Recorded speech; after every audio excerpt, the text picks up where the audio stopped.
Hi everyone. I want to thank everybody for all the support that I've been receiving. It really means a lot to me. I've been reading as many comments as I can, and your support means a lot. I wanted to give you guys some updates, but before I go ahead, I want to say something about my interview. It was 3 hours long, and Mark had a really tough job ahead of him to have to edit that down to the 2 videos. And there's a part in there that doesn't quite make sense, so I wanted to clarify it. It sounded like I ended up marrying the millionaire that I was talking about, but that's not what happened. At the same time, when he was in my life, and I was set to marry him, a childhood friend came into my life and told me he loved me, and at the time I was super lonely. So I ended up marrying him instead. We were married in less than a month.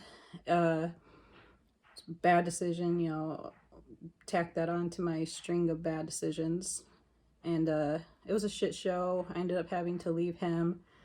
And that's where I ended up having to hook up with my old pimp again and go down to Atlanta. I took my kids to Mexico. So that's what happened there. But I do understand that Mark had a lot to fit, in the videos, and that's just how I got from that point, from the millionaire to being homeless again. So no, I didn't end up marrying him. I married somebody else. I wanted to give some updates about my children. So before this video came out, well, before the interviews came out, I wanted to make sure I talked to my son because I've raised him, to know what integrity is. And I've tried to show him that I'm a woman of integrity. And I didn't want him to find out from like a friend or something, that would show him the video and be like, hey, is this your mom? She's a prostitute. And so, I hid it. I hid it from my kids. I did. There's some things kids don't need to know. And I hid it. That's why, I treated it like a 9 to 5 after a while. I quit being a third shift hoe. I was like, you know what? I'll just do this while they're in school, and I'll pick them up after school, and they're not going to know a thing. That's what I tried to tell myself. So I talked to my son. The interview was July 9th, actually, and it was his birthday then. And I felt like it was probably not a good idea to tell him on his birthday or close to his birthday, because I didn't want every year that his birthday came around to remember, oh, this is when my mom told me that she was a prostitute. So I waited, and I told him about a week ago. It didn't go that well. Like, he understood, but we're still trying to mend our relationship because of what I said in my interview about me having to take him to go live at his grandma's house. My daughter, we're speaking now. We're talking. We've been talking for like 2.5 weeks now. It's going really good, and she's in a better place than I've ever been. She's 15, and she listened. That time that we spent apart, that she was at her dad's house, she heard all the things that I used to tell her, and she remembered, and she listened. And I'm happy that we're back in each other's lives because I missed her so much. I also wanted to give another update about not my oldest sister, because we are not speaking. We're not on speaking terms. We haven't been for about 10 years. And I hope to change that someday when I forgive her. I forgive my oldest sister, I do. But she has some personal growing to do. She's got a journey to go on before I feel like she's safe.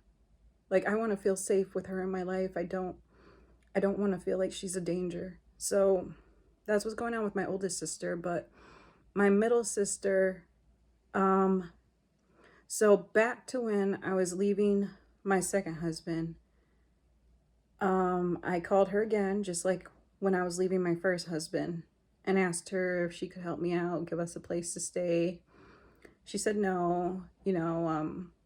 I asked her if she could help me get a job because her boyfriend's dad, I think, worked in the hiring office at a factory where they made car parts. And she said no. And then I said, well, okay, we're coming back to Ann Arbor anyway. I'll just see you when we get there. And she said, you're not going back to the streets, are you? And I was like, oh my God, like I just asked you for so much help and here you are asking me if I'm gonna go back to the streets. Like, yeah, of course that's what I'm doing. I have no other answer. Like, I don't know what to do. So because of that last conversation I had with her, you know, about 8 years ago, I stopped talking to her. I was just too hurt after that. But I want to say about a week ago, we had our first phone call conversation since that one 8 years ago. And it was 10 hours long. And we talked about a lot of stuff.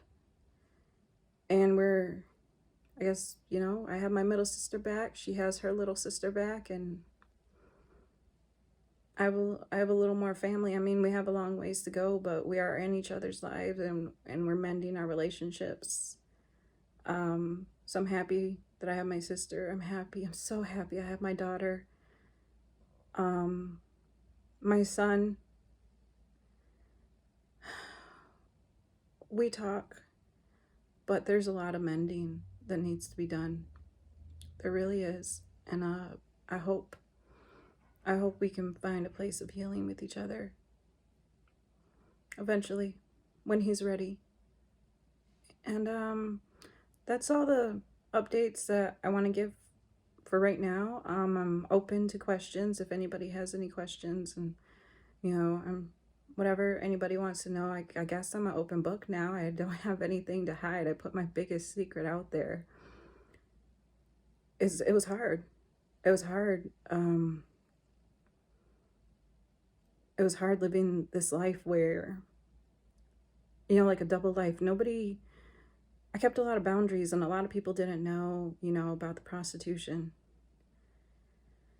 And I feel like a weight has been lifted off of my chest. I mean, that's where I'm at. That's what I'm still doing, but